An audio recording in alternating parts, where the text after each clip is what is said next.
So again, a little bit about the agenda. I'll do some brief introductions, talk about our degree programs, also talk about the student life here on campus. We'll have a couple of current students here who are from South Korea who can talk a little bit about their experience here on campus. We'll talk a little bit about careers, and I'm very happy to have an alumna here with us this evening as well. And then, as I said, I'll give some advice around how to sort of craft a great and very strong application to the Harvard Graduate School of Education or other education schools as well. So just before we get started, I'd like to make some brief introductions. As you know, I think you may have already met our alumna who's here. She's a language and literacy graduate of 2004, Caitlin Chong. I don't know if you've already introduced yourself, Caitlin. No, I'll just say hello, leave everybody else. Great, great. And she'll have a little bit of time to talk with you briefly later on in the presentation, but she graduated, as I said, from HGSE in 2004, worked at a local high school in South Korea after that, and has been teaching at a women's university, teaching English as a second language, and has just entered a Ph.D. program, which is a journey in and of itself. So I'm sure she'll have a lot to share with you during the presentation or even afterwards, one-on-one. So also I'd like to make this opportunity for a couple of current students to introduce themselves, Yu-Young Kim and Jasmine as well, who are here to talk with you today. And I'm very happy that they were able to join us this morning, because I think it's so important to hear from current students from South Korea who are here at the Ed School. And I know that they had to get up a little after 4 a.m. Local time here to present. So thanks so much for doing that. So Yu-Young, would you like to introduce yourself? Sure. Hi everyone, I'm Yu-Young Kim. I'm currently in the Human Development Psychology program. So far I'm enjoying a lot, and I'll talk about more later. And Jasmine? Hi guys, this is Jasmine. I'm also part of HGSE program, which is Human Development Psychology. And I think waking up 4 a.m. really shows how I really like to be here. So it's nice to see you guys. Great, and we'll have plenty of time to hear from all three of our HGSE guests as well later on in the session. And first I'd like to tell you a little bit about our degree programs. The Graduate School of Education has 13 master's programs and 2 doctoral programs. And I'll talk very briefly about those programs and give you some background about them. And also there'll be plenty of time during question and answer in case you have specific questions about our new PhD program or about the Human Development Psychology program or any of our other master's programs as well. So the Graduate School of Education is pretty well known for 3 content areas: learning and development, leadership and organizations, and policy analysis. And regardless of whether or not you're in one of our master's programs or the doctoral programs, all of our programs focus on these 3 areas to varying degrees. So if you're studying maybe arts and education, for example, you still would take a course in policy development and thinking about how policy can improve schools and arts curriculum, for example, at schools across the U.S. or around the world. So each of our content areas is quite important, and I'll go through them very briefly to give you a sense of the type of courses and type of content you might be exploring here at the Ed School. The first one is learning and development, and you can see the programs that we think are sort of most associated with learning and development. All of our programs do focus on sort of how learning and teaching impact lifelong growth. And so what that means is really looking at the relationships between teachers and learners, looking at the role of communities, schools and families, and the communities around schools, and how that can influence and shape learning.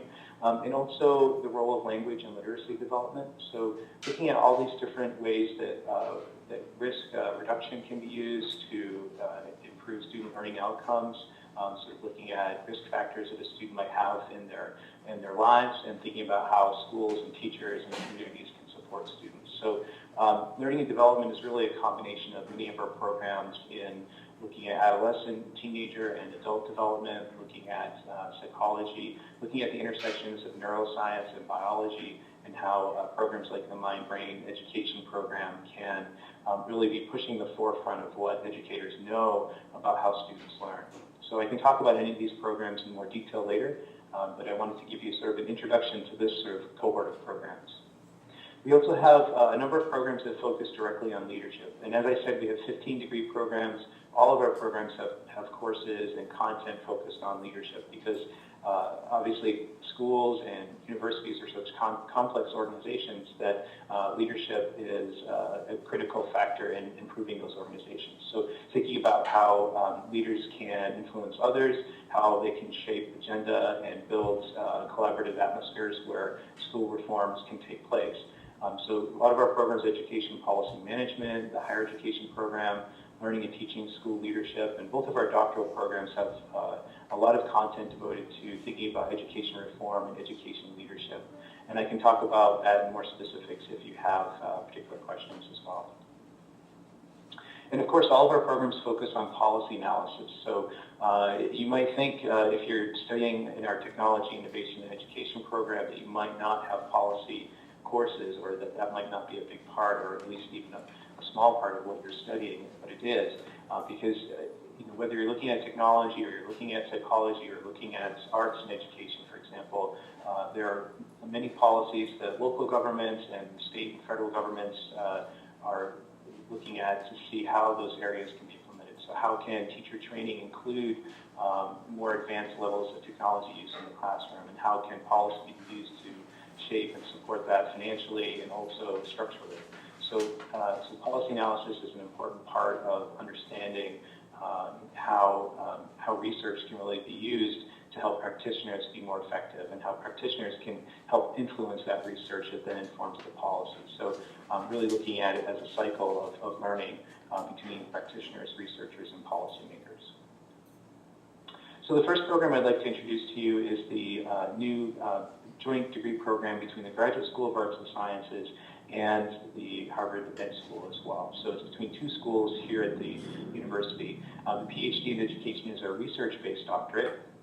And as I mentioned, if you're in this program, you'll be pulling from faculty across the university. So it's based here in the Ed School, but many faculty might come from the sociology or political science or philosophy or economics departments. And so students here at the Ed School really benefit from the breadth and depth of courses across the entire university.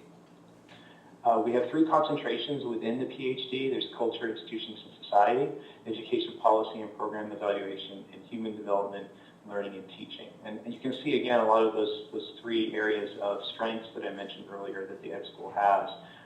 So whether you're looking at teacher training or risk prevention, or how policy can be used to improve schools and student outcomes, or if you're looking at the intersections of neuroscience and biology and how things like drugs for students who have attention deficit disorder, for example, might impact their learning.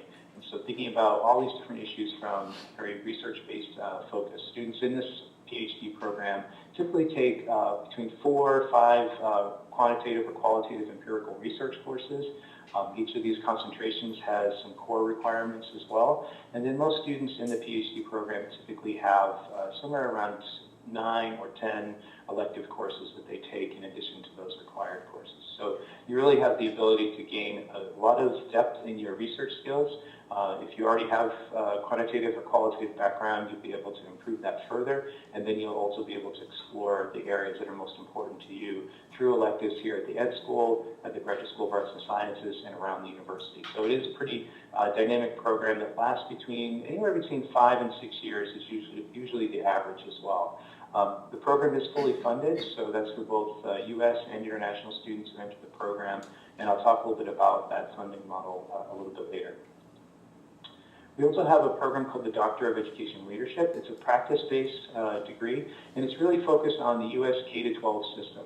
So what that means is students in the program often have been working in the U.S. for many years, and it's our one program out of the 15 that really is only focused on the U.S. and how to improve our system. We have a lot of very strong schools here in the United States, and we have a lot of schools that have enormous challenges in terms of faculty shortages and otherwise. So really looking at ways that this program can improve the U.S. K-12 system. For that reason, it's often not the best choice for international students. So if you have questions about this practice-based doctorate, I can also answer those a little bit later. So as I mentioned, we have 13 master's programs, and I find that talking with students, they can sometimes be overwhelmed by the choices that our master's programs offer. And, should a student take the mind, brain, and education program, looking at neuroscience and biology? Should they maybe enroll in the human development psychology program? So there's many different places for students to think about what is a good fit for them. And generally, our master's programs look at education and many other topic areas very closely. But what you can do is, in each master's program, they're about 1 year in length, about 4 classes in the fall or 4 in the spring. Sometimes students will take 9 courses throughout the year, depending upon how they organize their classes. And generally, our master's courses require around 4 required courses, and then you can take around 3 or 4 elective courses. So some students who are interested in, as I mentioned earlier, arts and education, but thinking about policy development, they might take several courses from the arts and education program, as well as courses from the education policy management program. So it is very, so I think students, as you're thinking through which program might be a good fit for you, you should also consider that there's a lot of flexibility to sort of combine programs in ways that really match your professional interests. So these are the 13 master's programs, and of course I won't go through each one because I could do probably a whole hour just talking about these programs in particular. But there are 13 programs. The special studies program is an opportunity for you to really design your own curriculum. So if you don't find a fit within these other 12 master's programs, you can actually think about the special studies program as a way to work with a faculty advisor and think about exactly what courses you might have and what your particular interests are and how they can best be met. But I think most students do find a home within these other 12 master's programs. And again, if you have questions about them, I'm happy to answer those during the question and answer session or by email at a later point as well. So one aspect of the Ed School that has been really developing in the last few years is our focus on entrepreneurship and innovation. And there's some wonderful stories about students who have come up with wonderful ideas about how to reform education or how to have an impact in the world. One student that I recently worked with, she was interested in, as I mentioned before, arts and education, but she also was really interested in international development. And so she took a course called the iLab, which is at this building on the left on the screen. So the H is for Harvard and the I is for iLab. And at the Harvard iLab, students from across the university come together and think about problems. And so for this particular student that I'm talking about, her name is Nora. And Nora spent a lot of time thinking about how to bring curriculum to rural areas in the Middle East. So she wanted to bring 21st century skill development around the internet, digital tools, and the arts. And so she talked a lot about how to do that. And she took this class, the iLab course, and she met students from the business school, from the Kennedy School of Government, and she and several students from those other schools worked together to create a proposal, which was then funded through a grant contest. So she ended up studying and working on rural education development within Pakistan, and was there this last summer. So she has done a lot of wonderful work where she's been able to combine her interests in international development, international education policy development with her interest in the arts. Was able to work with students across the university and then implemented through the use of a grant some of her thinking in Pakistan. So that's not uncommon here, and if you have interest in starting a nonprofit, if you have interest in creating an organization that's going to have an impact somewhere in the world, whether it's in Korea or whether it's here in the United States or elsewhere, there's a lot of folks here who are interested in thinking that through with you. So we do have students from around the world. Currently, there's about 50 countries represented here on the Ed School campus alone. We have 639 students who just enrolled and started classes. And of course, we'll hear from Yu Young and Jasmine in a little while about what their experience has been like. But along with those two students, we have a number of students from all over the world and from all over the United States as well. So it's a very diverse population that comes into our classrooms Some of our programs have 20 to 30% international student enrollment, and really it does build a very wonderful atmosphere of sort of comparative education and thinking about how is teacher training accomplished in Morocco, how is it accomplished in South Korea, what happens with teacher training in Chile, and how can that influence and shape where students are from and how they might work on those same issues in their own countries. So very vibrant discussions that might happen in the classroom based on all of the diversity among our students. Our population here at the Ed School is 72% female and 28% male. And as I mentioned before, about 16% of our students are from overseas. I'll talk about during the admissions section of this presentation a little later. I'll talk a little bit about what we look for in the admissions process, but one thing you might notice here from what's on our screen, most of our students have some work experience before they arrive on campus. Not everyone does. Within our master's programs, we have some students who come directly from undergraduate and others who've been working in the field for 20 or 30 years. The average for our master's programs is around 4 years of professional experience before they arrive. And in our doctoral programs, the average professional experience is often around 5 to 10 years. Another aspect of the Ed School that I think is pretty unique among education schools in the U.S. is that 96% of our students are full-time. So what that means is that students are here focused on their studies. You know, they may have families, they may have commitments outside of school, but they are not trying to balance often, their professional work with their schooling. So it's a great way for students in our master's programs to spend 1 year focused on their education, and they'll find that many of their peers are doing very much the same thing. So now I'd like to introduce you, Young and Jasmine, and if you wouldn't mind just sort of sharing some of your thoughts about, what kind of processes did you go through to choose the Ed School? What's your experience been here like so far? How has the transition from South Korea to Boston, Cambridge, and to the Ed School been? And really just kind of give us some background on how your experience has gone so far. Yu Young, would you like to start?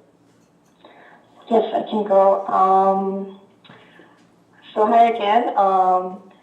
So to speak about my choice to come to Ed School here at Harvard, of course it's Harvard, and also I really like the flexibility of the programs. I'm in human development psychology, and where I come from is that I majored in psychology at college, back in the university at Barnard College in New York, and I thought it's a really good transition from psychology to human development and psychology to integrate education and psychology and learn more about how it works in the education. And also, I really like the time period of the master's program because it's a 1-year program. Because I want to go back to work field, and I didn't want to spend so much time in my master's program. And also, the campus is really beautiful. If you can just check out some photos, and if you can visit, it would be really great. And also, I think the best part about being here is just the people you meet here. I didn't expect this great diversity. For example, our TF, our teaching fellows for my one class, he runs a nonprofit organization in Bangladesh, and he has a school in Bangladesh. And it's a really great opportunity to talk to someone who is really in the field and who has gone through a lot. And I can learn from other classmates who might have taught in middle school or in high school in their countries like Singapore or in Philippines or any other countries. And there's one classmate in my class who used to be an assistant principal in Singapore, and because Singapore and Korea share a lot of characteristics about education, we talk a lot about higher education and what we can learn from each other. So it has been really good in those terms. And also, just if you like to just talk to like-minded people who are really passionate about education and who really care about social justice and human rights for the students in in every country. I think it's a really good opportunity to study at school here, and also just enjoy all the events and resources that you have here, like people and just the connections and the programs. You can just explore your interest, and maybe you'll find something more interesting than you might think you're interested in right now. So I think it's a really great opportunity to study here.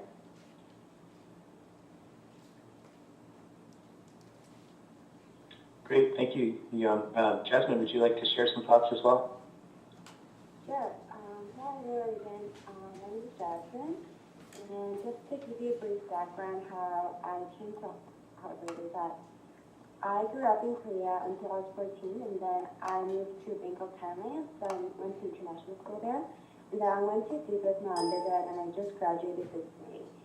So just like you, we are pretty one of the youngest cohorts in the class.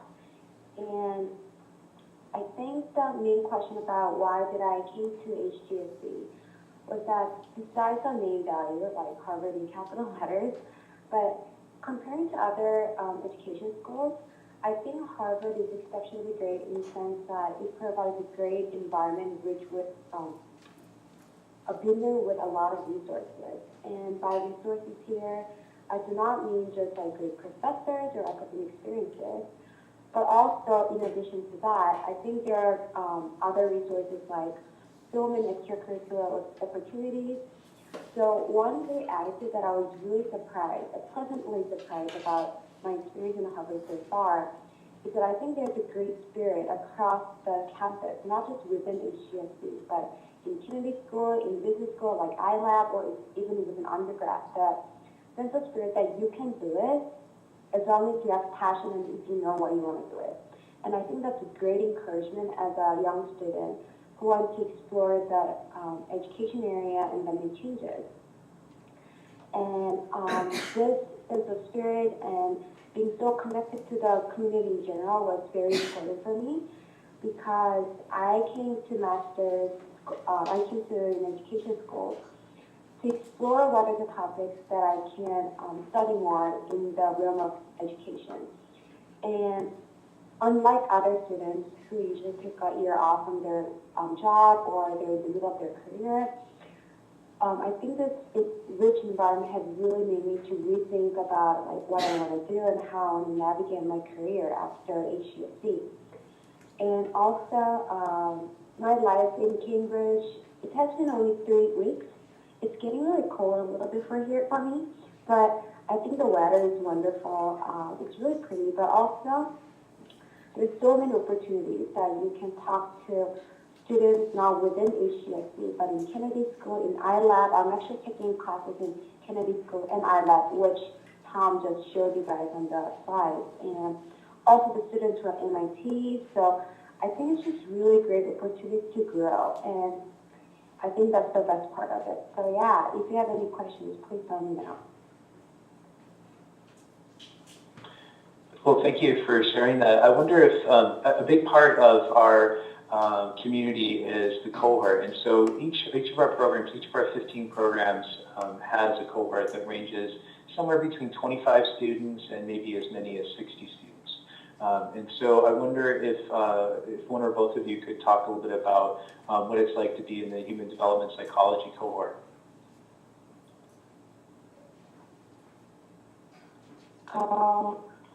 About the cohort in the Human Development Psychology program, like I said before, I can really feel that we have really like-minded people in the program. We care about psychological development about the kid, but also we are passionate about learning the environment and the policies and the country culture and all that's surrounding the child, so that we can learn about the whole development, holistic development of the child. And also the faculty here in my program, Human Development Psychology.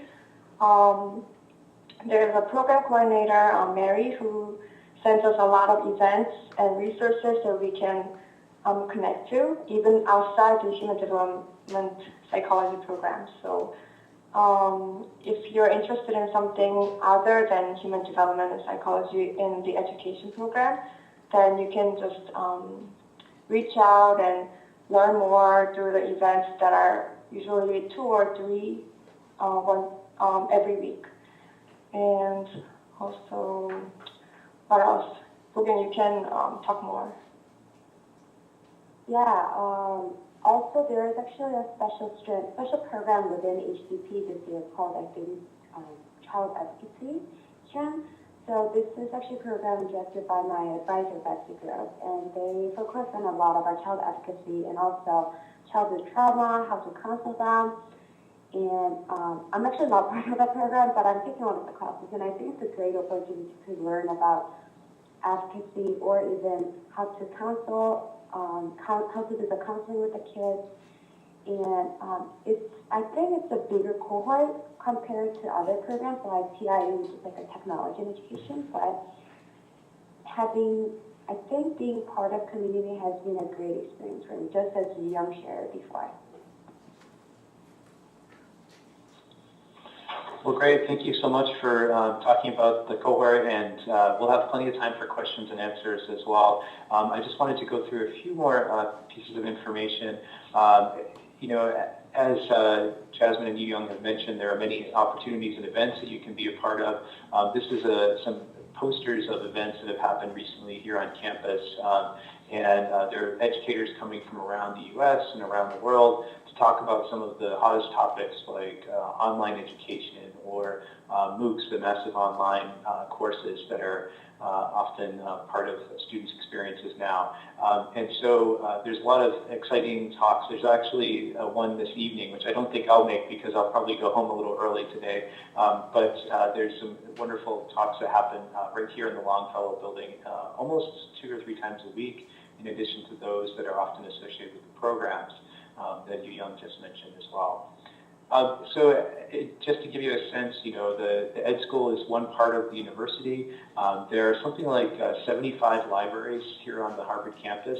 One of the libraries is government, and so that library is part of the Ed School campus, and the first floor is a wonderful, vibrant space where students can talk and spend time together, but many students also go to the law school library and study because the atmosphere is kind of inspiring as well, or maybe go to other spots on the Harvard campus. And of course, Harvard is also part of the Cambridge and Boston community.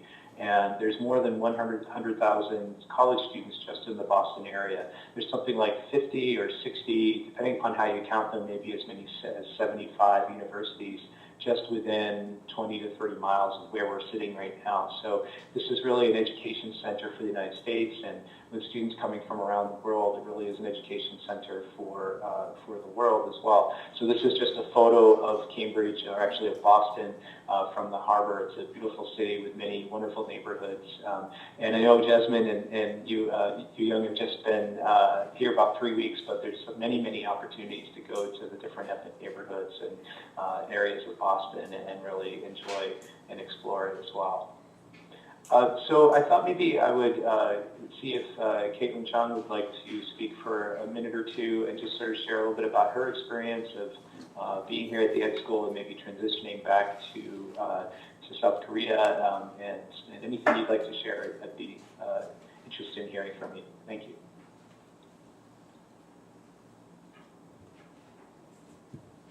Good evening. My name is Caitlin Chung. Excuse me. My Korean name is Chang Kyung-hee.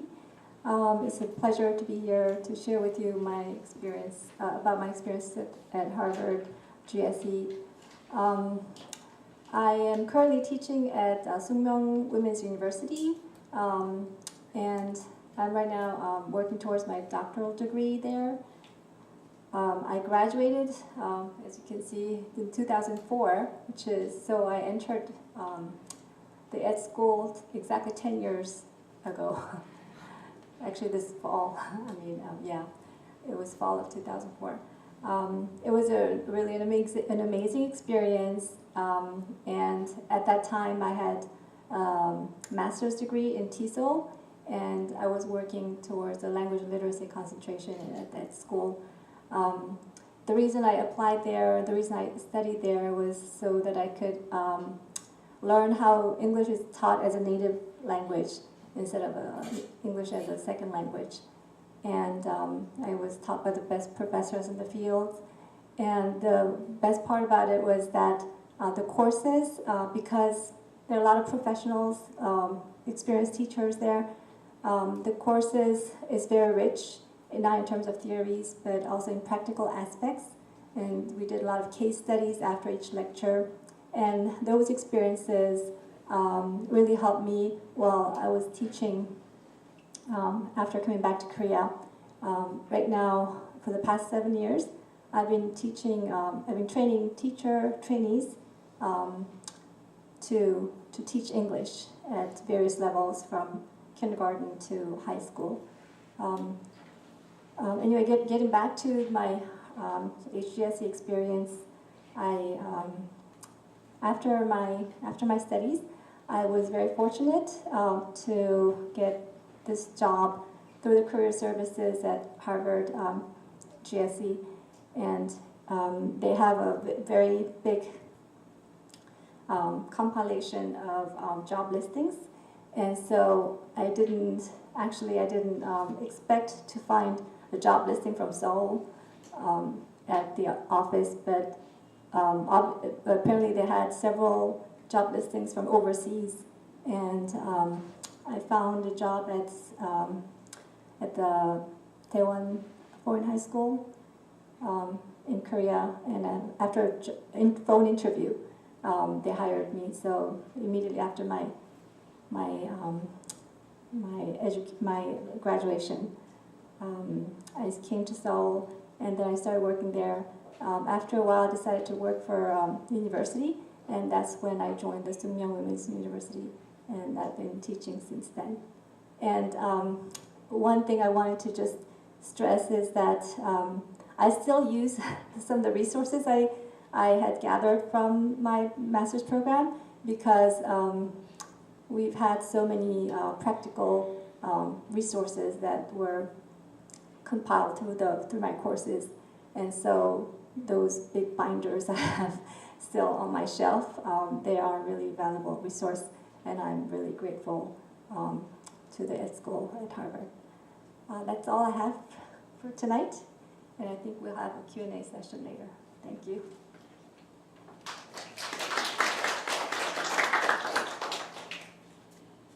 Well, thank you very much. I appreciate you sharing your interest in the Ed School and your experience here. And I'm really happy to hear that you were able to receive so much support from the Career Services Office too, because I work really closely with the staff there, and I know how much they care about helping students in the educational world find sort of their professional paths, both as they enter the Ed School and thinking about what they want from their experience here, and then also after they leave the Ed School and move into their first position after their master's or doctoral program. The Career Services Office is associated just with the Ed School, so the staff there's about 6 or 7 staff, and what they do is just work with students who are interested in becoming teachers, working for nonprofits, working for the World Bank, maybe being researchers, maybe being a faculty professor, and so they're really adept at helping students sort through their options. As you've heard, there's 5, 6, maybe 10 presentations each week.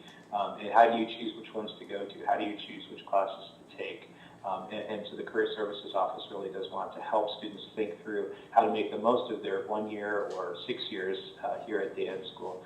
We have alumni in about 5,000 organizations around the world, and we have about 300 job postings each month here at the Ed School, with about 250 employers visiting our campus every year.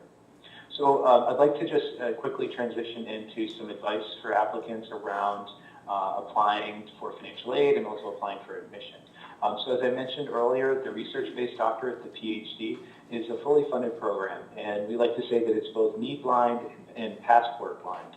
So what that means is that students who enter the program, who are admitted to the program, are admitted regardless of their nationality or of their financial status. And so students in the program receive full support in terms of tuition and stipends. The stipends are quite substantial in terms of grants that help students with living expenses. And of course, tuition and fees and health insurance are also covered during years 1 and 2. During years 3 and 4, tuition is also covered, as well as fees and health insurance. And students can often take a graduate assistantship or a teaching fellowship I think Yu Young mentioned that she's worked with her teaching fellow. That person might be a faculty, might be a PhD student here at the Ed School or at other schools within Harvard in their own doctoral programs. In year 5, which is often the last year of the program, 5 or 6, students receive tuition and fees and health insurance. The last year of the program also has a stipend in which students can use to support themselves while they do some intensive writing. So the PhD is well funded. There's a similar funding package for the EDLD, the practice-based doctorate. And if you have questions about that, I'm happy to answer those for you as well.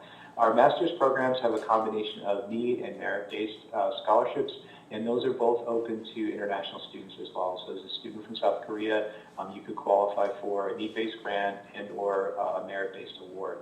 We have 2 types of merit-based awards, the Urban Scholar Fellowship and the Leadership in Education Award.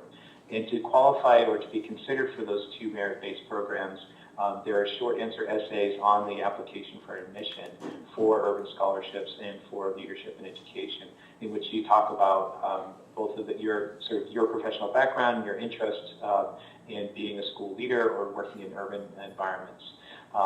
So if you're interested in applying for those, you'll do that through the admissions process. We also have a group called the Committee on General Scholarships, CGS, the Committee on General Scholarships. They also provide lots of assistance to international students who are thinking about coming to the Ed School. So you might also check that out. Of course, the Fulbright Commission has comprehensive resources, and I'm sure Vinny and Mrs. Yu and others would be able to give you additional information about all of their resources that they manage as well. Some of the deadlines for financial aid. So if you're applying for admission and you're applying to a master's program, the deadline for both financial aid and admission is January 3rd. That's when you submit your application, as well as when you submit those short answer essays for the merit-based awards I mentioned. And then in mid-February, we might ask you for some additional financial aid information, and then again in early March if you're admitted to the program. The Financial Aid Office has comprehensive information for students, both for international students and U.S. students alike. So I recommend that you visit their website and check out their policies, their deadlines, and also the resources, because they do have a lot of resources that can kind of help you think about how to afford the 1 year or the 6 years here at the Ed School. And the staff at the Financial Aid Office is also very interested in helping you think about how to make the financial process of thinking through your degree here at the Ed School and how you can sort of make that work for you.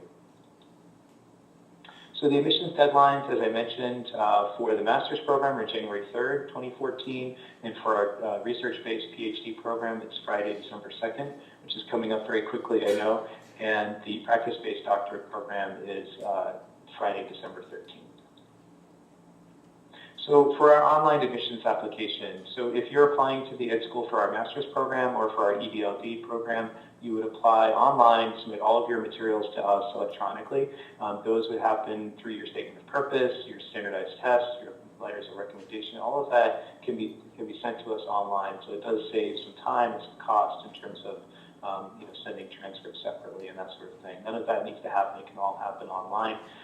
We ask that you submit 3 letters of recommendations, and I recommend that at least one of those recommenders is a faculty member or someone who can really comment on your sort of citizenship in the classroom, your work ethic, your writing skills, your analytical skills, so someone who's really seen you in the classroom environment. The standardized test, we do require the GRE for all of our programs. The EDLD program also has the GMAT. But generally, we do require the GRE for all programs. If English is not your first language, or if you haven't studied English as the sole language of instruction during a bachelor's degree, then we would require either the TOEFL or the IELTS. We accept both equally. So again, if English isn't your first language, and if you didn't attend an undergraduate institution where English was the sole language of instruction, then we would require the TOEFL. We look for a TOEFL of about a 104 in terms of the overall score, and an IELTS score of around 7.5. Our classes are very English intensive, of course, but very writing and dialogue intensive is an important part of the classroom, so we want to make sure through those English exams that students are sort of ready to take on the rigor of all the reading and all of the discussion that happens in the classroom. So statement of purpose, as you apply to a program, if you're interested in a master's program, you might be thinking that the GRE is the most important part of our considerations, and it's not. In fact, especially at the master's level and even at the doctoral level, the statement of purpose is of paramount importance. So as you think about applying to either our ed school or other ed schools around the world, I would really encourage you to think about your statement of purpose. It's about 1,500 words. And I would encourage you to sort of think about your path to where you've come from. So, you know, what kind of work you've done, what kind of schooling you've done, what your passions are for education, and how you see yourself using the degree program, whether it's a master's degree or a doctoral degree, to move you forward in your professional career path. So, and what kind of work do you want to do after the ed school? You know, what kind of work would you want to accomplish, and what kind of leadership and impact do you think you might have on the field? So it is really important for you to maybe draft and redraft your statement of purpose and kind of fine-tune it to the point that you feel very comfortable with it. I recommend that you share your statement of purpose with your recommenders, because that can be a fantastic way for you to get feedback from the recommenders and redraft your statement of purpose so that it really is conveying the things that you want it to. And if you have questions about that, I'm happy to talk about that more in depth, either through email, through a one-on-one, or during the question and answer. I just mentioned a little bit about the recommenders, and I do recommend that you have at least one faculty member as your as someone that can comment on your previous work. So we have many opportunities for you to visit campus. I know it's not always easy to fly to campus and visit, but we also have many virtual sessions. So the Human Development Psychology program, or Arts and Education, the Language and Literacy programs, all of those programs, all of our 15-degree programs have 1-hour sessions similar to this that are devoted just to that program. And so you can talk with faculty and staff just about that particular program. And those are usually in the evening, so it would be sometime in the early morning, around 7 or 8 your time. So I really, again, want to thank you for joining us today. We have about 15 or 20 minutes. This ran a little bit longer than I had hoped, but we have about 15 or 20 minutes for question and answer. And of course, I'm happy to stay a little bit longer if that's okay. But Vinny or anyone else, if you have questions for us, please feel free to ask.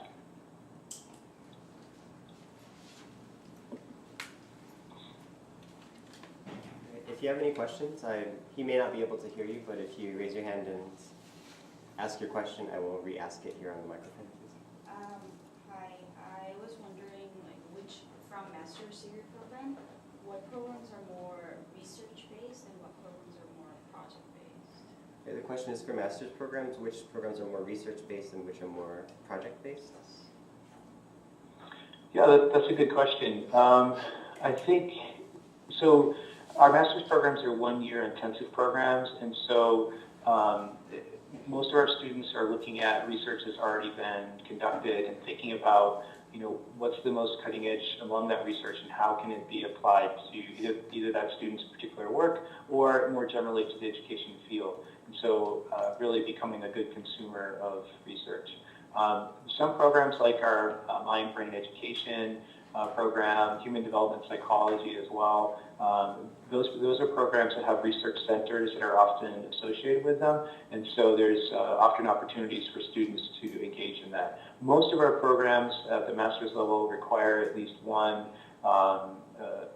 quantitative or qualitative course, sort of looking at how you can best use data collection to inform and reform education. So that's very common in all of our 13 programs.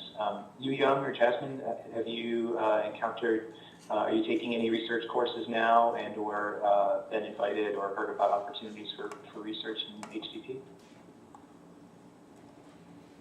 Hi, this is Jasmine here. I'm actually taking course with Professor Howard Gardner, and it's about good work, and I'm actually conducting my own qualitative research about the efficacy and the ethical aspects of Teach for America, and not just about this class, but I think there are plenty of courses that can help you to build your own research questions and conduct the research. Great, thanks, Jasmine. Thank you. Hopefully that answers your question. It does. Yeah, I have another question.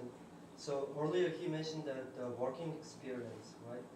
So my question is, how important is the previous working experience to be accepted at school? Did you catch that question? How important is previous working experience in the admissions process? Well, it is a pretty important piece of it, but in all of our programs, even the Ph.D. program, we have some students who've come right from undergraduate work.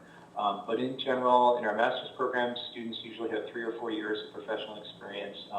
But in every cohort, there are students, in HDP, I'm assuming there's probably about 5 or 10 students who've come directly from an undergraduate or previous master's experience. So it is a range, and overall the average is around 4. So you get a sense for that there is a preference for students who've had professional experience previously, but that is not a requirement of our admissions process. It is something that we look for. If you don't have that experience, then whether you're applying here to the ed school or any other education school, I think it's helpful for you to think about what volunteer work or what research you've done in classes, sort of practical experiences in which you've really been able to put into practice the work that you've been doing in the classroom. And so I think it's the most successful students who don't have formal professional work full-time after an undergraduate experience. The most successful students among that group are those who can really articulate the ways in which they've gained experience. And so that's pretty helpful. You Young or Jasmine, I'm not sure. Did you have professional experience before you came in, and what do you observe from your peers? 저는 한국말 편해서 한국말 할게요. 저는 사실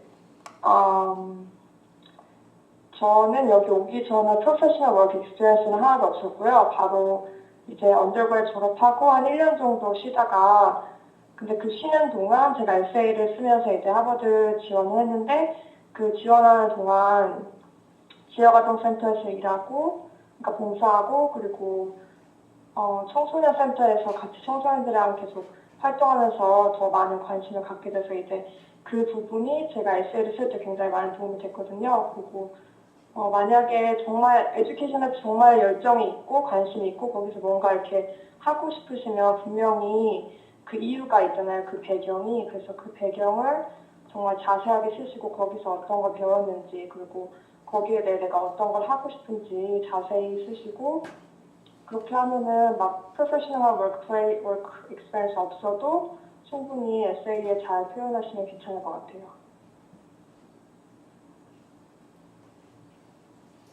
안녕하세요.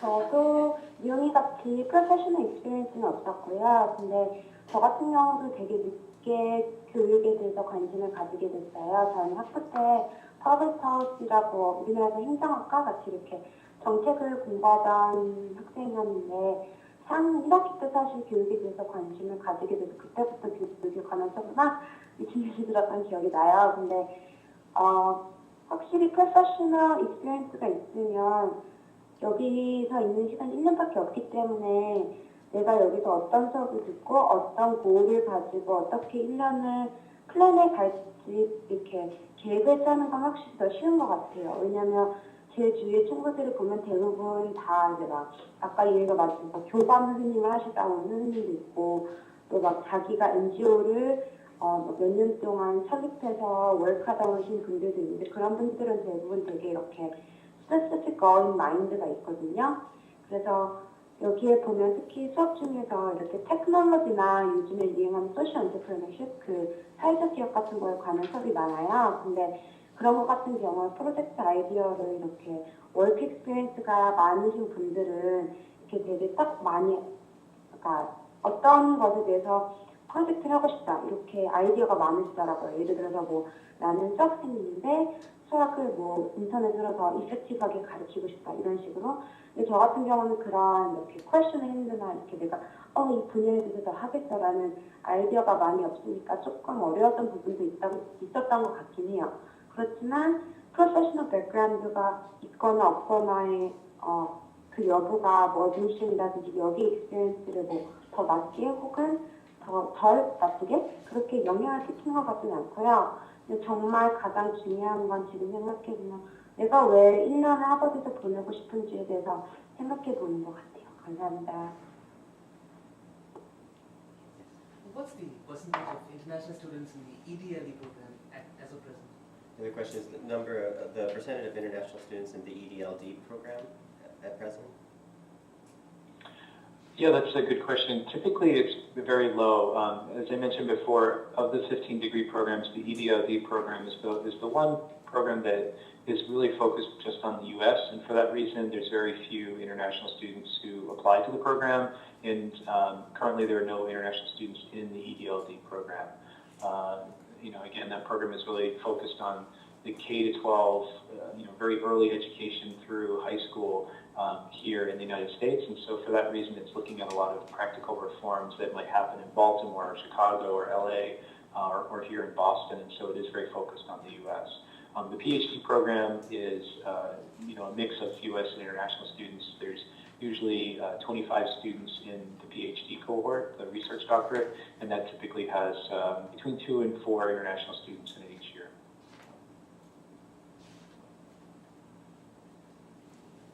Any other questions?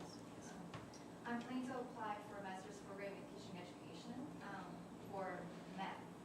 And my bachelor's degree is not in math. Is it possible to apply for math program? And if yes, is it possible to get teacher license in multi-subjects? Okay, so the question is, we have a student here who does not have a bachelor's degree in mathematics, but would like to enroll into the math, the master's degree in math. So that's No, I mean teacher education. teacher's education with the math focus. And then the second question was, is it possible to get a teacher certification in multiple subjects? That's a good question. It depends upon your particular background, your level of professional experience, and in terms of what you might want to do. And also, our programs lead to licensure in Massachusetts, but we also have staff in our career services office that can help you apply for licensure around the U.S. as well, if that's your goal. If your goal is to return abroad and be teaching abroad, then licensure may not be as much of a concern. I think your second question was, can you take sort of 2 subject areas?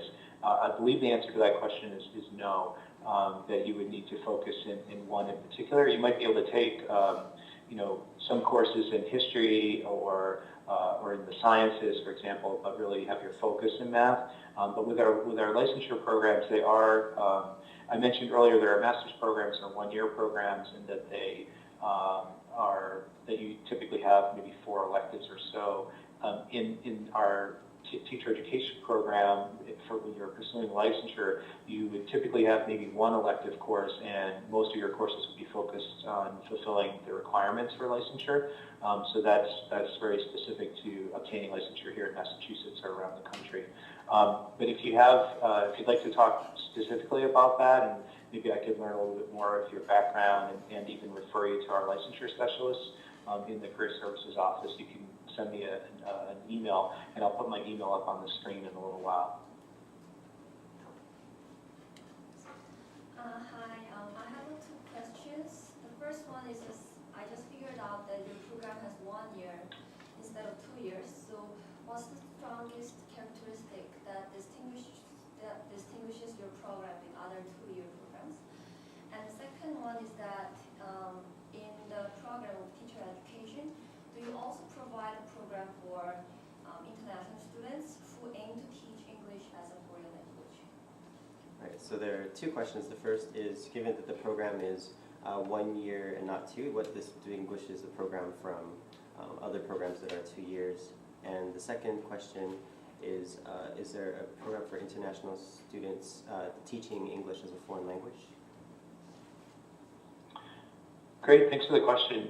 And I think maybe Young and Jasmine can probably help answer this as well. But so I think the difference between the 1 year and the 2 year is really about both the pace of the program and also what you might want. If you think that you would really like to take something on the order of 16 courses over 2 years and would really prefer to have even more depth in one particular area, then a 2-year program might be a good fit for you. What we've found for the Ed School is that our 1-year programs allow students to get a great deal of depth, and it's sometimes a very frenetic and fast-paced. Yu Young was just telling me that she has so much reading from all of her courses that it is a pretty intense experience. And I've heard that from many students. But it is a 1-year experience, which means that students are able to only be out of the professional workforce for a year and be able to return to the education environment after just 1 year. And it is a very intensive year, both in the classroom and through all the different opportunities that you can be a part of. And I think if you are someone who can really focus on you might have 10 opportunities to choose from in terms of professional development while you're here at the Ed School, but you really can only do 2 or 3 of them well. And if you're someone who's focused and can do that, take that experience, then I think that can be a really good fit for you. But it is it is about pace and about the level of depth that you might receive. But it is amazing to see what students can do in just 9 or 11 months in the program here. Yu Young or Jasmine, did you look at 1 or 2 year programs? And as before, feel free to answer in Korean.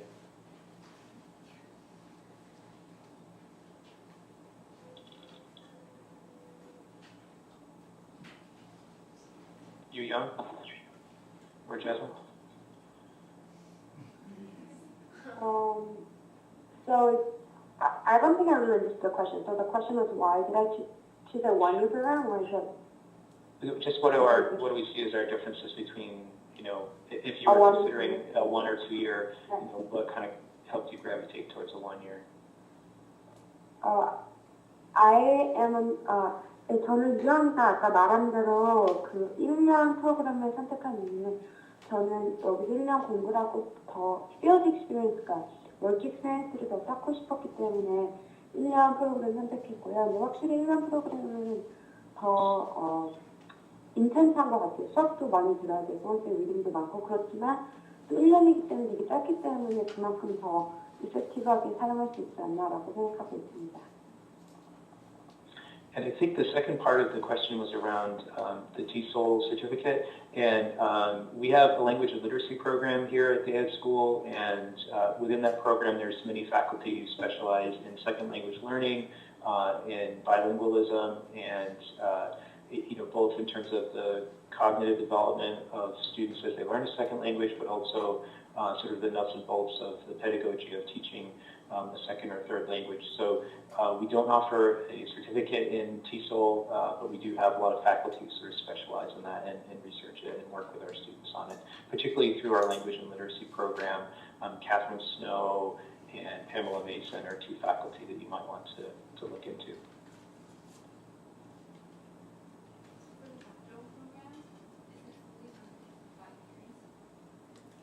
The question is, the doctoral program fully funded for 5 years?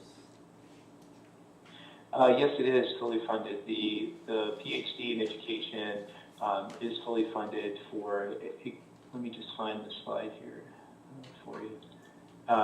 Basically, if you're on a 5-year pattern of completing the program, in years 1 and 2, you receive full tuition fees, health insurance, as well as a sizable stipend. That does help you kind of afford the experience of being in the program. So it is a very generous package.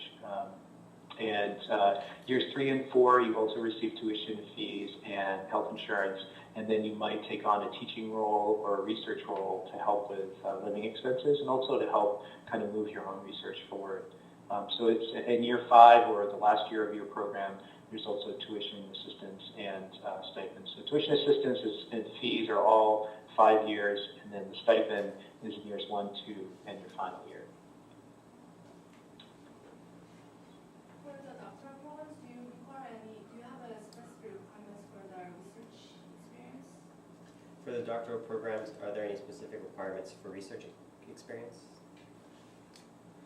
It's a good question. For the doctoral program, it's helpful to see if you have some research background. The faculty are interested in making sure that your first evaluation course, your first methods course that you might take in the PhD is not your first introduction to looking at data and working with data. So if you've looked at data through your role as a teacher, or you've taken a methods course as an undergraduate or master's student, that's the kind of thing you want to highlight. If some students will have worked on a study, they may have created findings based on data that they collected and presented it to their colleagues in a work environment. It doesn't have to be data that you've researched and then published through peer-reviewed journals. That's not required by any means. But if you have some familiarity with research, I would recommend highlighting that on your PhD application or on your resume within the application. Any other questions? I think it might be a little bit sensitive question.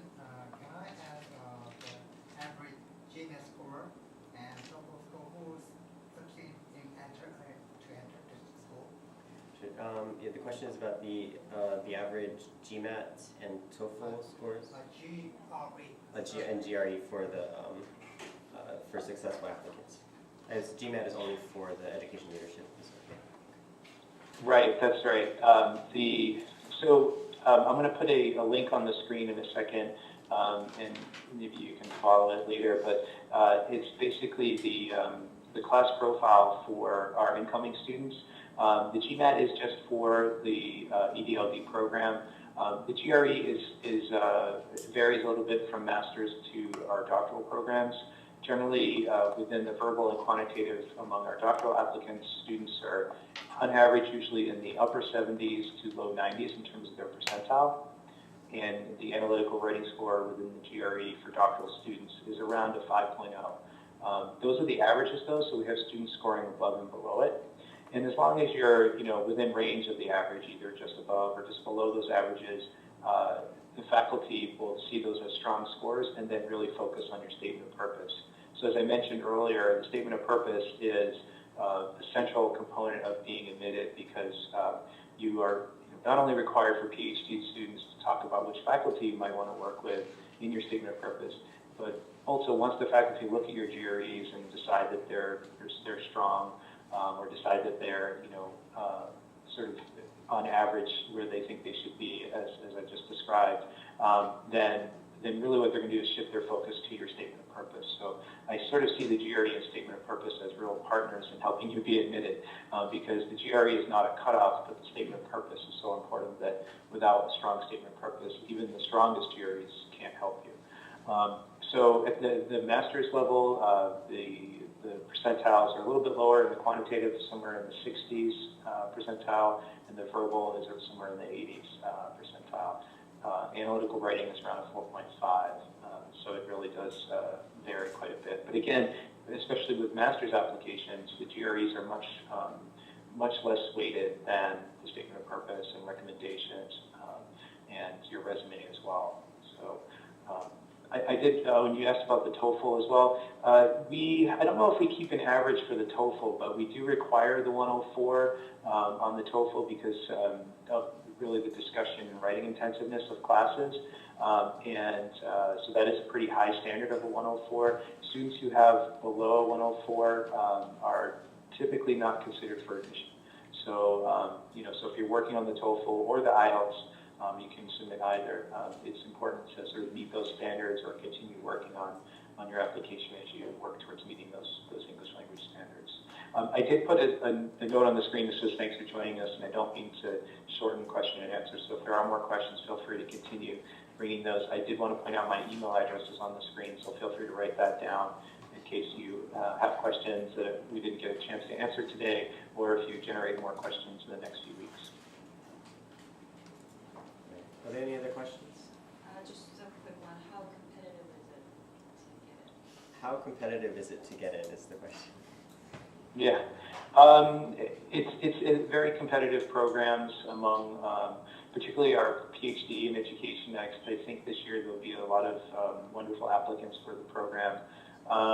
But I think, there are students who apply and aren't able to really think through the statement of purpose and make that argument that they understand the program they're applying to and that they know what they want from the program and that they have a sense for where they might be headed after they finish the program.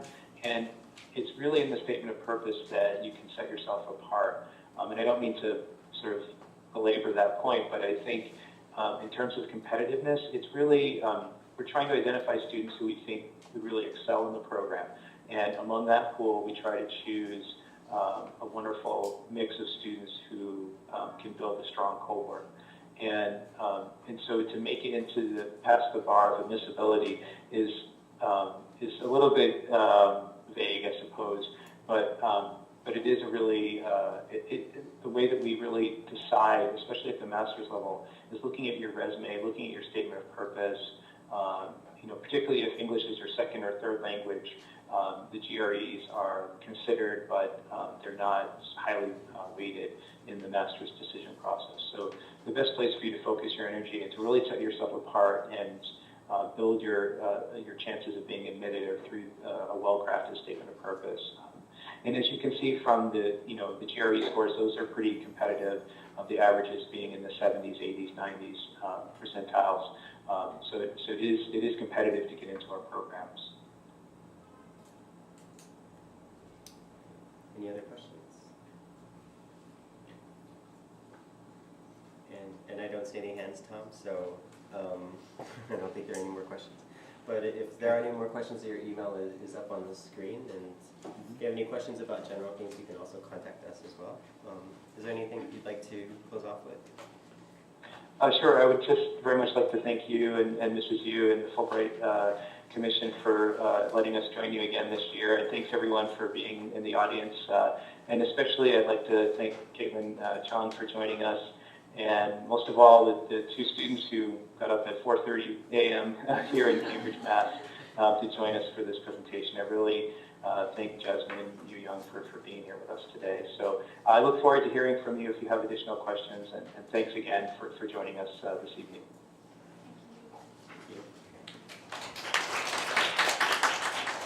Thank you so much.